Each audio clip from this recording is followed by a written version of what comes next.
जिल्ला गुरुङ समाजको कमिटीले यो 2066 साल तथा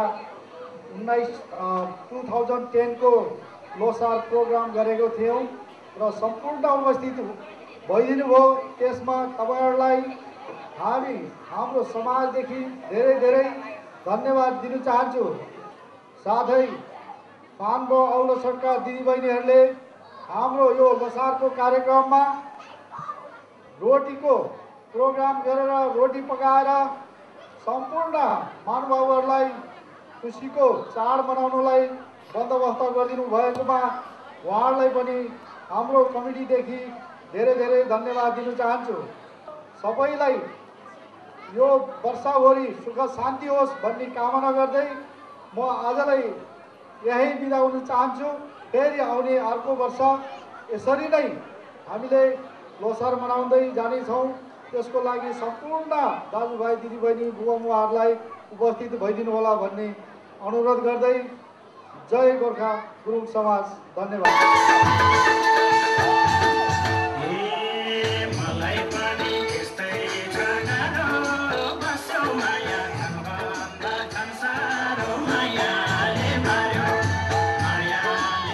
सोलिसिटर राजु थापाले कलेजको सम्बन्धमा चाहिँ मलाई एड्रेस गर्नु, यो नामहरू डिस्क्लोज गर्नु भन्ने कुराहरू भयो र कतिपय कुराहरूमा ड्युटी अफ कन्फिडेन्सियल अहिले चाहिँ पनि म भन्दै सुन्छु। यो हिसाबबाट मैले कतिजना क्लाइन्टहरू हेरेँ, को हेरेँ भन्ने कुराहरू हामीलाई ल सोसाइटीको रुल्स एन्ड रेगुलेसनले बाउन्ड गराउँछ। त्यसकारण चाहिँ हामीले कतिपय कुराहरू डिस्क्लोज गर्नु सक्दैनौँ है। र यो कुराहरू भएको हुनाले हामीले एउटा के भने प्रोफेसनल एथिक्स जस्तो अब डिएनएलएलाई अब यो कुराहरू चाहिँ अब एड्रेस गरेर मलाई चाहिँ सुन्न मैले सुनेको हो। लिखित रूपबाट चाहिँ मलाई कुनै कम्प्लेनहरू परेको चाहिँ छैन र कारवाहीहरू गर्ने कुराहरूमा मोरल रूपबाट चाहिँ हामीले त्यसलाई चाहिँ अब अगाडि बढाउँछौँ। यदि त्यस्तो किसिमको कम्प्लेन जसलाई चाहिँ जो इन्ट्रेस्टेड पार्टी हो ऊ नै अगाडि आउनु पर्यो।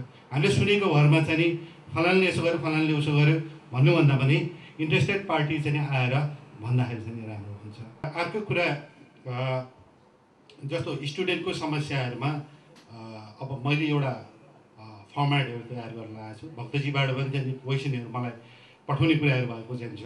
त्यो चाहिँ एनआरएनको वेबसाइटमा स्टुडेन्टहरूको जुन समस्याहरू चाहिँ छ त्यो कुराहरू चाहिँ यहाँले हेर्न पाउनुहुनेछ।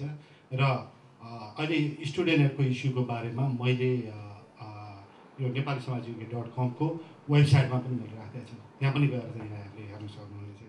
यस्तै गरी यस कार्यक्रममा एनआरएन युकेका अध्यक्ष सूर्यबहादुर गुरुङले सम्पूर्ण शुभचिन्तकलाई धन्यवाद ज्ञापन गर्नुभएको थियो। यसरी नै प्रवासमा बस्नुभएका नेपालीहरूले विभिन्न समस्याहरूलाई बुझी स्वचित्र रूपमा सेवाको भावना राखी सक्दो सहयोग गर्न अगाडि बढेको यस एनआरएन युकेका सम्पूर्ण सदस्य टिमलाई आगामी दिनहरूमा पनि यस्तै राम्रा काम गर्दै जाओस् भन्दै, जसले गर्दा हामी नेपालीको एकतालाई अझै दिगो बनाउन सकुन् भन्ने शुभ आशिष दिँदै अन्त्यमा हाम्रा रिपोर्टर विक्रम गुरुङले समाजसेवी मिनबहादुर गुरुङसँग लिएको यो रिपोर्ट राख्दै हामी कार्यक्रमबाट बिदा हुन चाहन्छौँ। हस्त नमस्ते, धन्यवाद। नेपाली टिभी, नमस्ते लन्डन परिवार।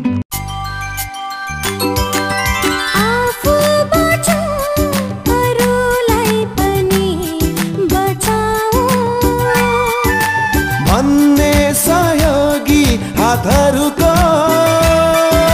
कार्यक्रम हो यो।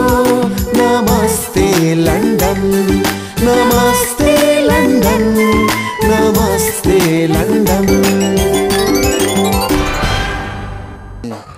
समाजसेवी व्यक्ति समाजमा विभिन्न क्षेत्रमा सहयोग गर्दै आइरहनु भएको छ र अहिलेसम्म पनि हाम्रो नेपालमा समाजमा अवस्थित हाम्रो जुन यो दुःख असहाय गरिब पीडित दलित र वृद्ध जसको कुनै सहारा छैन उहाँहरूप्रति तपाईँको कस्तो धारणा छ?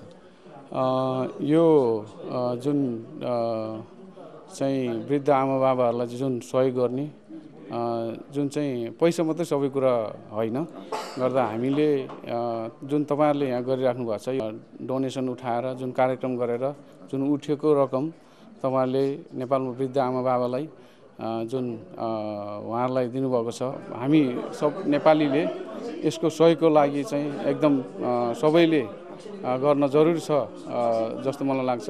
अनि जुन तपाईँहरूले गरिराख्नु भएको छ यो चाहिँ एकदम राम्रो काम छ। गर्दा म यही मार्फत नै सबैलाई चाहिँ अपिल गर्छु, तपाईँहरूले मद्दत गरिदिनुहोस् अनि उहाँहरूलाई सहयोग गरिदिनुहोस्। अनि उहाँहरूको केही रकमले, त्यो डोनेसनले उहाँहरूलाई नेपालमा भएको जुन गरिबहरूलाई हामीले मद्दत गर्न जरुरी छ। मूलतः यो च्यारिटी सो भएको हुनाले यो प्रोग्रामको बारेमा दर्शक महानुभावहरूले के भनिदिन चाहनुहुन्छ? विशेष गरी विदेशमा भएर पनि नेपालीलाई चाहिँ चिनाउने एउटा टिभी मार्फत यो काम राम्रो गर्नुभएको छ। त्यसमा जुन अब च्यारिटी जुन भन्नुभयो तपाईँहरूले, मैले सुनेको छु तपाईँहरूले यहाँबाट पैसा उठाएर नेपालमा त्यो बालबालिकाहरूलाई पठाउनु भएको छ। त्यो चाहिँ जुन एकदम राम्रो हो। अनि यो कन्टिन्युस गर्नुहोस्, हाम्रो सहयोग पूर्णतः सहयोग छ। अनि साथै मेरो आफ्नो साथीहरूलाई पनि म चाहिँ तपाईँहरूको सहयोगको लागि म अपिल गर्छु। अनि हाम्रो मद्दत चाहिँ तपाईँहरूलाई चाहिँ सधैँ भरि रहिरहनेछ। धन्यवाद। र तपाईँलाई पनि तपाईँको भावी भविष्य सुखमय रूपमा बितोस्। तपाईँलाई पनि धेरै धेरै शुभकामना। हस्, तपाईँहरूलाई पनि धेरै धेरै धन्यवाद। अब फेरि नमस्ते लन्डन परिवारले आफ्नो 5औं स्टेज कार्यक्रम यही 6 फेब्रुअरी 2010 का दिन ओक फार्म स्कुल फार्म रोमा भ्यालेन्टाइन डे अर्थात् प्रेम दिवस भव्यताका साथ मनाउने आयोजना गरेका छन्। यस प्रेम दिवस मनाउनुको उद्देश्य भन्नुपर्दा यो संसार प्रेम र विश्वासमा नै अडन्छ भन्ने हामीलाई लाग्दछ। त्यसैले जहाँ प्रेम छ त्यहाँ विश्वास छ, जहाँ विश्वास छ त्यहाँ सुख शान्ति छ। यसकारण सही अर्थमा प्रेम के हो यसलाई बुझ्नु र बुझाउनु पर्दछ। आज यही प्रेमको सही अर्थ नबुझ्नाले एक अर्कामा विश्वासघात, त्यस्तै एक अर्कामा झै झगडा, लड्नु मार्नु, जसले गर्दा घरमा अशान्ति, समाजमा बेइज्जती हुनु पर्दछ। त्यसकारण यसलाई प्रेमको शक्तिले बाँध्नु पर्दछ। चाहे त्यो मानव होस् या पशु पक्षी, किरा फटेङ्ग्रा, यिनै वस्तुहरूलाई माया प्रेमको आवाज जगाउनुको लागि युकेमा नै रहेका हाम्रै कलाकार भाइ बहिनीहरूको चर्चित पप रक आधुनिक ब्यान्ड को साथमा आकर्षक नृत्यहरू, त्यस्तै गरिकन ककटेल डान्स पार्टीहरूको पनि हामीले आयोजना गरेका छौँ। आशा छ हजुरहरू पहिलेको जस्तै यस पार्टीमा पनि सहयोगको भावनाहरू लिएर कार्यक्रममा उपस्थित भई नमस्ते लन्डन परिवारले गरेका सामाजिक कार्यहरूमा सहयोगको हातहरू बढाउनुहुन्छ होला भन्ने कुरामा हजुर, यदि तपाईँहरू पनि यस कार्यक्रम मार्फत आफूमा रहेको कला देखाउन वा यस कार्यक्रमलाई आर्थिक सहयोग गर्न चाहनुहुन्छ भने बिना सङ्कोच हामीलाई सम्पर्क गर्नुहोस्। फेरि पनि यहाँहरू समक्ष हामी आह्वान गर्न चाहन्छौँ कार्यक्रममा उपस्थित भई कार्यक्रमको शोभा बढाइदिनु हुनका लागि। धन्यवाद।